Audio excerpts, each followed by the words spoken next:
Now, WTAJ Sports.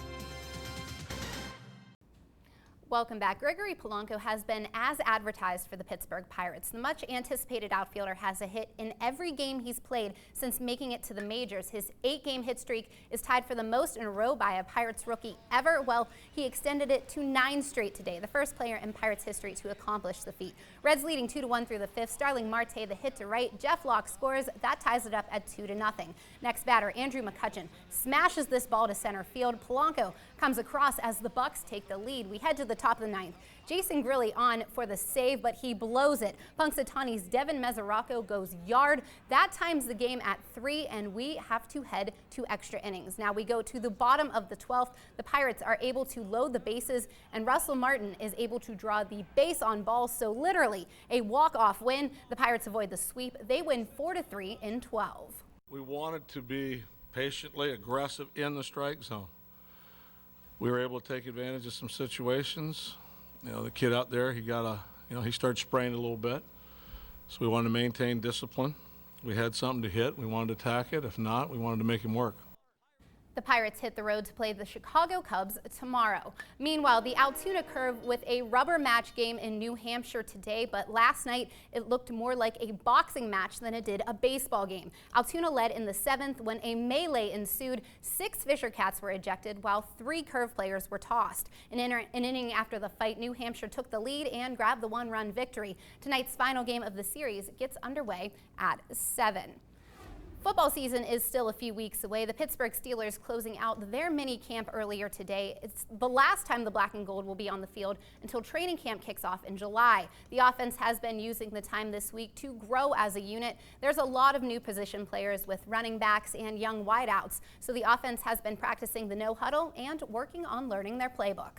We put things in that we may never use, so that we can look at the whole menu during these OTAs, during training camp, and start to cut it down so that we get our best plays. Let's put it all in now. Let's see what we like, what we don't like, what we feel comfortable with, and then get us in a certain select menu of plays that we really like and get really good at them. So training camp begins on July 26th, which is a Saturday. First preseason game less than 2 months away on August 9th. On the high school gridiron, as you know, we've got not 1 but 2 All-Star games tomorrow night. One of them is the Ken Lancey All-Star Classic. The North team says one of their strong points will be their defense. They've got some pretty big linemen. Offensively, the North squad plans on starting Northern Bedford's Blake Over at quarterback, while the South will start Richland's Matt Schaefer under center. It's bittersweet, to say the least, getting to move on to college and play there, but this week's been great so far, trying to make everybody better around me. Everybody's making me better, and it's been the true definition of a team this week so far. Kickoff is at 7 at the Point, while the Lesser Lumber Classic kicks off at the same time at Mansion Park. So just one more time for these guys to hit the gridiron under the Friday night lights. It's got to be exciting for them. Yeah, one more hurrah, and I can't believe we're talking football already. I just don't want to get through our summer yet. I'm ready for it, though. Football's so exciting. Yeah, that's true. I bet you are. All right, Jamie, thank you. We'll be right back with the final check of weather.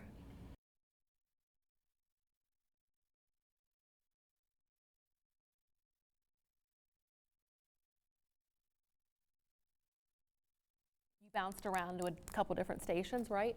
I was in Charleston first okay. at the CBS affiliate there, WOWK, and then moved down to Bluefield at WVVA, which is the NBC affiliate down there. Okay, and you were sports director there? Mm-hmm. Yeah, how many people were on your?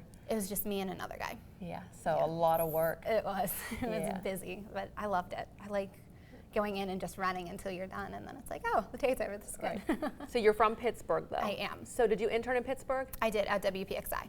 Oh, okay. Did you like it there? Yes, I loved Abby Oxenrider, and those guys were so wonderful. Yeah. And I always had a really good time with them, so. When you were in West Virginia, were you able to cover Pittsburgh sports?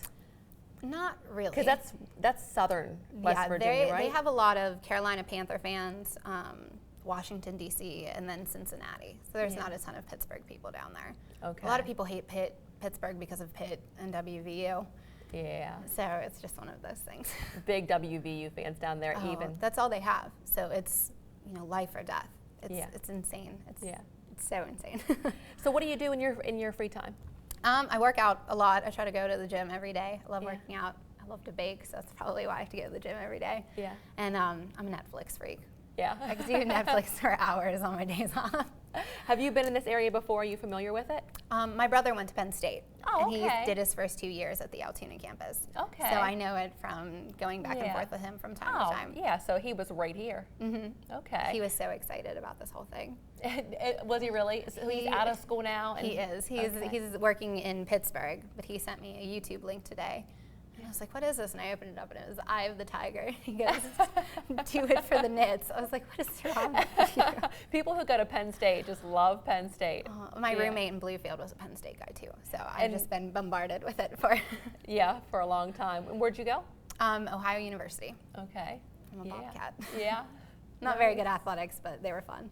Good. So what got you interested in sports? I knew in 7th grade that I wanted to do it. I always loved, my dad kind of put us in sports growing up, and my parents Okay. always would take us to the games, and I just Yeah. loved it. My mom had 4 brothers, so it was one of those things where it's like, if you didn't like Yeah. sports, It was nobody had forced anything on to her, say to you.